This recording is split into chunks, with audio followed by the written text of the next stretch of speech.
നഷ്ടപ്പെടുത്താൻ ഒരുപാട് കാരണങ്ങൾ ഉണ്ടാകും. എന്നാൽ നഷ്ടപ്പെടുത്തിയത് തിരികെ വരുവാൻ ഒരു കാരണമേ ഉള്ളൂ. അതാണ് സ്നേഹം.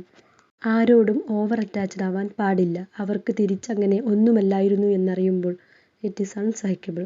വെറുതെ സ്നേഹിക്കുക. മെല്ലെ അല്പാൽപമായി കൂടുതൽ സ്നേഹം തിരിച്ചു വരുന്നതായി നിങ്ങൾക്ക് അറിയാനാകും. സ്നേഹിച്ചുകൊണ്ട് മാത്രമേ സ്നേഹമെന്തെന്ന് അറിയാൻ കഴിയൂ.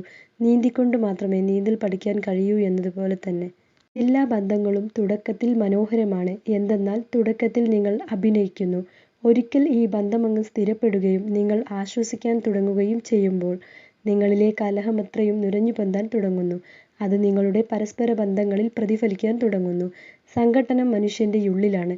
അതവിടെ പരിഹരിക്കപ്പെടുന്നില്ലെങ്കിൽ മറ്റൊരിടത്തും പരിഹരിക്കാനാവില്ല. മനുഷ്യർക്ക് മാറ്റമുണ്ടാകുന്നത് രണ്ടു കാരണങ്ങൾ കൊണ്ടാണ്. ഒന്നുകിൽ അവരുടെ മനസ്സ് തുറക്കപ്പെട്ടിരിക്കും, അല്ലെങ്കിൽ അവരുടെ ഹൃദയം തകർന്നിരിക്കും. ബന്ധം നല്ലതായിരിക്കുമ്പോൾ അവർ നിങ്ങളോട് എല്ലാം പറയും. ബന്ധം മോശമായിരിക്കുമ്പോൾ അവർ നിങ്ങളെപ്പറ്റി എല്ലാവരോടും പറയും.